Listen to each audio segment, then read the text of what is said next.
Hello and welcome to my podcast. Do me a favor, subscribe to the John Keim Report wherever you get your podcast. You're watching on YouTube, hit that like button, hit that subscribe button. You can find us there as part of Ampire Media. That's AMPIRE. Always much appreciated when you tune in. And don't forget, you can read my work on ESPN.com. So there you go. Check me out there. You can check me out on Twitter at John_Keim. Hopefully you know that by now. Anyway, another practice report today. It is Wednesday. The Commanders were back at practice. So here's another update. We have for the media, this is our next to last practice that we get to watch in full. I'm going to keep giving you as many reports as I can, even if we can't watch practices. There's still going to be stuff that you're going to want to know about what happens out here with the Commanders, even if we can't watch all the practices, because at this point, really, it's about getting ready for the games. Anyway, today was a little bit more than 2 hours and 15 minutes, but no pads. So a lot of work, the show team work, kind of installing things, going over things against the look that you want the defense to show or the offense to show. So it's really not as competitive a situation. It's really more about going over things and getting some work done in that regard. No pads, like I think I said that. So today, a couple of things that were notable. Logan Thomas was on the field or early in practice. They're going individual drills, running, doing some catching the ball a little bit, running, doing some blocking movements, shedding a blocker and running past or getting past a defender, so to speak, with a bag, and then going and catching a ball. So some slight explosive movements, a little bit just to test that calf, but it's another step for Thomas in his return from the calf. I certainly think he'll be ready for the opener, you would think, but it's a good sign for him to be out here today. Chase Young, he practiced the entire day, but again, no pad. So there was no contact. So it wasn't like there was, he's got the stinger in his neck. He's going to have another appointment to get cleared for a doctor to see if he can be cleared for contact and then go from there. But because there was no contact drills today, he was able to go during the team drills as well. John Allen was not out there. He's got the plantar fasciitis. So they're going to really kind of take it easy with him for now. No reason to push him. That thing can be a little bit nasty, but he can play on it. And they just want to give him as much of a break as possible right now. Dax Milne was not out there. Not sure why. I believe something happened to him in the game. Did not come up before practice when we talked to Ron Rivera. So we saw during practice, get an update tomorrow. Not sure what that means, but it's apparently something may have happened in the game, but he was not out on the field today. Charles Leno was out here. Wasn't really doing a lot of stuff during the team stuff. Sam Cosme was going during the team drills and then eventually gave way to Ricky Stromberg at right guard and didn't do much after that, didn't do anything after that. And then Andrew Wiley was out there. So, that's, again, another sign for them. Speaking of Stromberg, and I want to start with this. So I'm going to go back to the game a little bit since there's not a whole lot new to talk about from practice, but a few things that saw from the game. And Stromberg, I think, to me, continues to impress at guard. So we know he can play center, but that's what he was drafted for. But again, as I've told you, if he wants to be on the active roster on Sunday, he's got to show that he can play guard. And to be honest, to me, that's exactly what he's been showing ever since they put him at that spot. I like his awareness. I like the way, I know they like that he plays with some stoutness. He's able to anchor. And so that's good. And so he's shown some good things. There was one play against the Ravens, and I know they're going against backups. I get it. And that's fine. But you got to start there. And all you can do is listen, if you look bad against them, that's a bad sign. He was doing what he should be doing, and that's a good sign. So I like the awareness he plays with. And there was one time the Ravens blitzed through his gap or to his gap. He shoves the blitzer inside, and they looped another defender from the other side all the way around. He picks it up, sees it, blocks the guy, ball gets thrown. Just really good awareness. I just like the way he plays there. I like the way he moves. And the one thing I don't know is out on the screens. How does he move there? I will say the screen game has not looked, for as much as they've worked on it, it has not been as successful as I would have thought in the preseason. We'll see where it goes during the regular season. And some of that you wonder, do they have guys that don't block as well in space? There are a couple of times they had plays set up the other day. Blocks were just missed. But with Stromberg, going back to that, one thing in this system, you need those guards who can move. That's why I've told you Sadiq Charles is in there ahead of Chris Paul right now, because he can move. But Chris Paul blocks with some power. And that's going to be something to watch, because Ron Rivera was saying they feel really good about both guards at this point, to the point where he said they're making it so that both of them may have to play in games. Now, how that would happen, who the heck knows? But the point is, they like where Chris Paul is, where he's at. And I think they've been pleased with Sadiq Charles. Again, as long as he stays healthy, that's always been the key for him. With Stromberg, though, what it makes me wonder is what happens if he shows that he can be the backup center and a backup guard in a pinch, because he's not going to go in, he shouldn't go in and start there unless there's an emergency. But if he shows that, what do you do with Tyler Larson? So they signed him because they like him as a veteran center. He also can play guard in a pinch. Not really where he's been mostly experienced, but he has shown that in a game he can go in and play it in a pinch. But if you have Stromberg for that, do you have to keep Larson, or do you keep him and not make him active? Do you keep only 9 offensive linemen and maybe keep an extra guy somewhere else, maybe at receiver? Those are all possibilities, but some of it starts, the conversation begins that way because of what Stromberg, to me, has shown. Now, whether or not they agree with that about the 9 or 10, I do know that they like what they've seen from him at guard, and they should. But again, with the conversation then, because do you keep Larson, or do you keep a guy like Nolan Laufenberg maybe on the practice squad, or an Aaron Montero as a guard, somebody who's a little bit more experienced as a guard who can go play for you? That's their natural spot, versus a guy who's a center who can play guard in a pinch if Stromberg shows. And then you could keep a third center if you wanted to on the practice squad, again, like a Nolan Laufenberg. So that's just something to keep in mind as they make these decisions. So we're less than a week away from final cuts. And again, I think that he and Chris Paul did a nice job at guard the other night, Stromberg. Same with Paul. Blocking in space is the one thing I would wonder about, but he does a nice job on the pulling action, and he does block with some power. Quan Martin had a tough night, and I know he had the pick. That was a terrific pick and a really good job on the recovery. He was beaten on the play, but it was a hell of a pick. So good for him for doing that. He also led up on Baltimore's first drive. He was responsible for the guy who was wide open for the touchdown. That was, and there were a couple times with him there, it's communication, because it's not like he wasn't beaten on the play. He executed the wrong assignment on the play. There's a receiver, he was covering the guy inside, and in the play, if the guy goes to a certain depth, you're passing him off to the corner behind you, which was Emmanuel Forbes. Forbes picks him up. Quan kind of has that, oh no, kind of look about him. And his guy was the one that ended up scoring the touchdown on the play.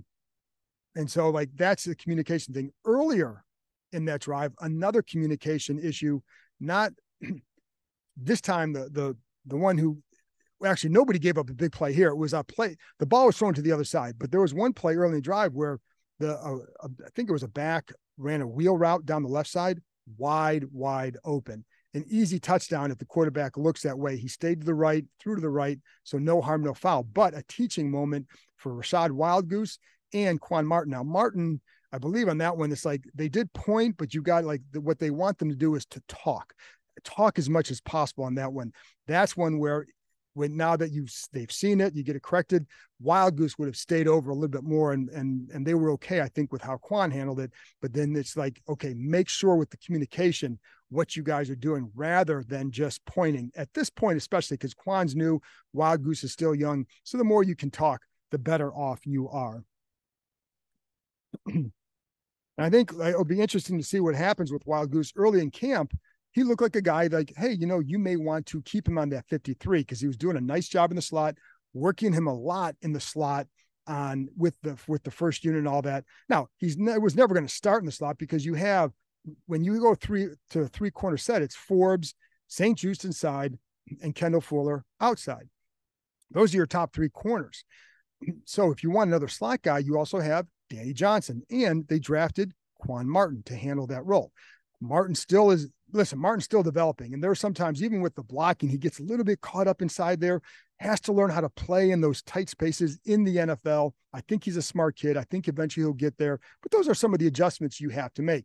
Anyway, but if you're Wildgoose, you need to show that you can help in other ways. And I think, I think Christian Holmes is on there. He's a terrific special teams player.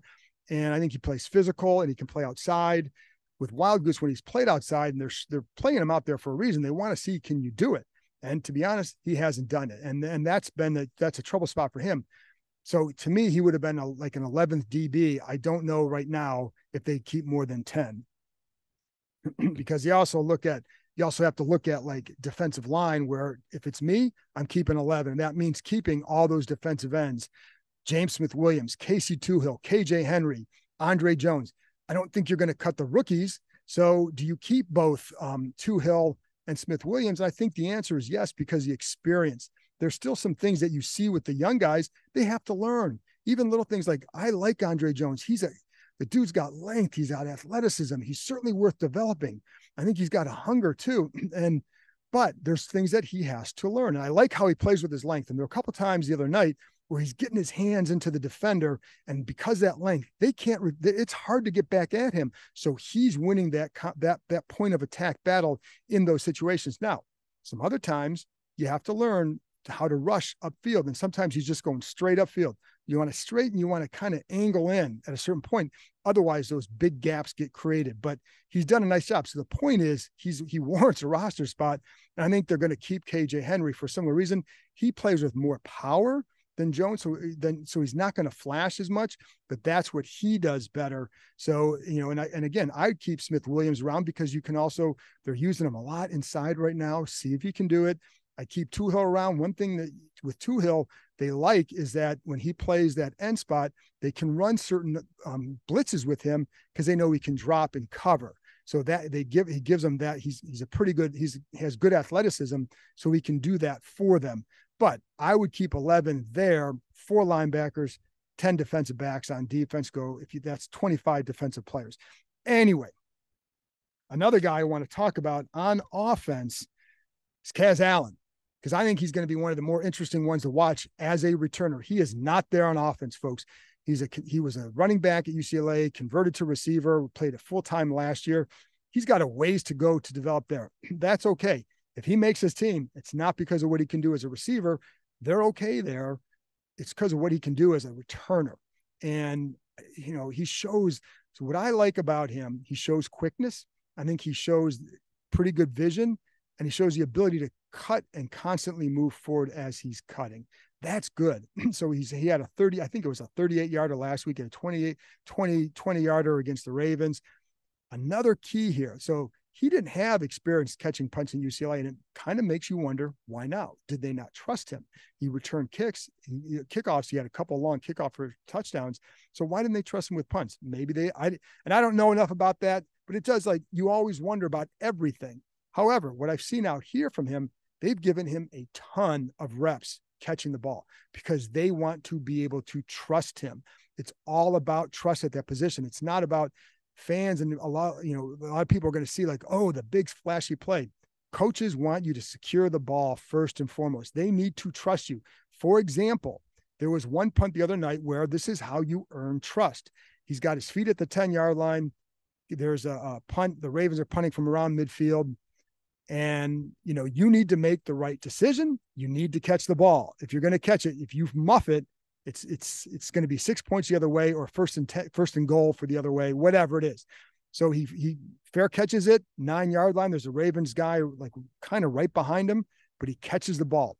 That's how you build trust. So I think like they need to see him in some more of those situations so they can gain that trust level. But he's going to be one to watch because, again, if he makes it, and I also think like he's got to make it as a kick and punt returner, because if you're going to be that 6th or 7th receiver and you're going to be active, you better fill more than just a punt returner, because you need to they just don't have enough spots for guys to be active that you can just have someone who only returns punts, especially if you're not going to help them from scrimmage. I don't know, like with Milne, depends on what he's dealing with. We know what he is as a returner. He catches the ball, he'll get 5 or 6 yards, and that's it. And offensively, while he can run the routes, he really hasn't done a whole lot there. Now, I know they like him in the red zone as a route runner, but we still haven't seen him really convert a lot there, right? Because they have other guys, but they do like him in some of those roles inside the red zone, or at least they had in the past. So, by Pringle, he can do stuff too. So there are some other guys that you'd have to do more than, but where Kaz has the abilities, he gives them something that others don't have, which is that quickness on the punt return. So when they can start trusting him, catching the ball consistently, that's when I think he'll get a chance. Now, it could be for the season opener. They could end up keeping him. but you'll know, like, if he makes it, it's because they say they do trust him. And he's caught, like I said, they have him back there in practice a lot. And obviously they have others working there too. But when today it was just, I think it was primarily just him back there fielding punts off the judge machine, whatever. So they're giving him a lot of chances for them. And he looks pretty good catching the ball. So, I think he is trending in the right direction. He's got to finish it with a good showing against the Bengals on Saturday. The adventure park is ziplining through the trees. It's climbing from platform to platform. It's even an axe throwing competition with your friends. But what the adventure park really is opportunity. Reconnecting with friends and family, accomplishing a challenge, and making lasting memories. So book your visit today and choose your own adventure. All right, now Terry McLaurin. So the update with him is really no update. He had the x-rays after the game, told you about that. Nothing changed on Monday when he got an MRI. MRI negative as well, no major injury. That's good for him. Did not see him out here. He's got the sprained toe. I can't call it turf toe. I haven't been told that it was turf toe. Sprain can be different than a turf toe. So, just careful with that. And know there's a lot of internet doctors out there. But what I know is that there's still optimism about his availability for the opener, and they hope to get him out here doing some stuff next week. They're kind of having him stay off his feet for a few days. So that's the update there. Now, the other question is, it kind of leads that question. And it happens every summer where it's like, oh, guy gets hurt in the preseason, so therefore he shouldn't have been out there. Well, it's a tough one because it's football. Guys get hurt. I've seen guys get hurt in practice because it's football. Things happen. And you can't predict when it's going to happen. Now, the only thing with McLaurin, a guy like that, you knew you were only going to play him 2 quarters. It's a 2-minute drive late in the second quarter. Could you have been okay? Well, of course you could have been okay taking him out then. They wanted to see the offense in a 2-minute with that group together with Sam Howell quarterback. It's a chance to work on something that they haven't gotten a lot of time together with. That's why he was out there. But it's always that catch-22, like, okay, but going into that game, the whole thing was stay healthy. And you don't want to have a guy like that end up hurt, and because he's so important and vital to this team, but you can't predict when guys get hurt.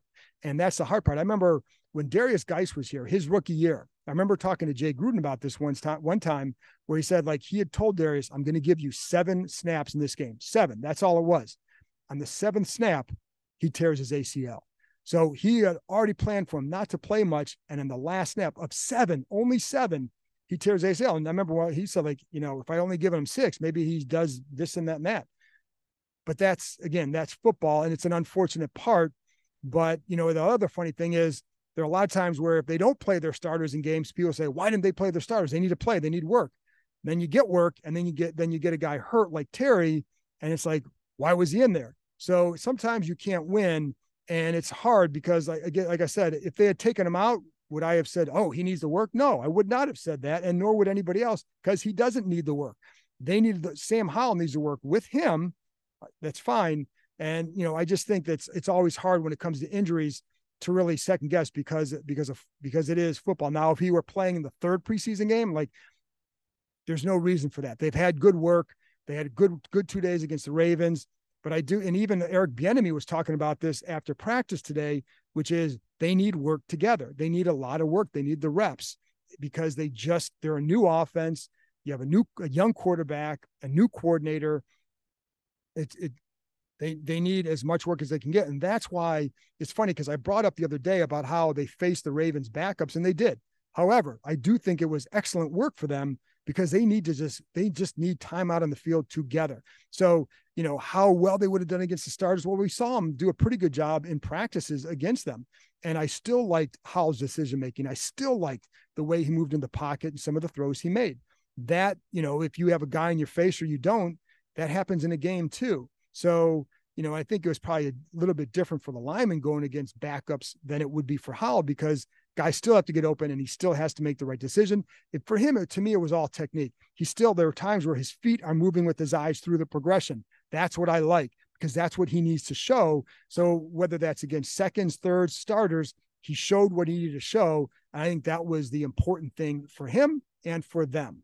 Anyway, I don't think that answers anything, but it's like, there you go. So Lastly, Jamin Davis was not here at practice today. He was sick, stayed home. Oh, also, I forgot to tell you that Jacoby Brissett did take some first-team reps. We were told that was going to happen. It said, do not read into that. There's nothing to read into. It's just that they want to get him some work on obviously a lot of work on Saturday. And then it's just a chance to work with some guys that you may have to work with during the season. And he hasn't spent a lot of time with them. So if something happens to Howell, he's got to have some time with these linemen, and they have to hear his cadence. He's got to get used to them, etc. So that's why I did it. And with Davis again, Davis, just one little nugget before I get out of here. Davis, to me, has been their best linebacker this camp. Cody Barton, I think, is still showing that he's still learning this defense. And I still think he has to learn how to play off those double teams up front, because there's sometimes if you hesitate with those double teams become a lot more effective. That's something that I see more with Jamin, where he's taking advantage of that a little bit better. I don't think Cody's taken advantage of that at this point. And will it happen? We'll see.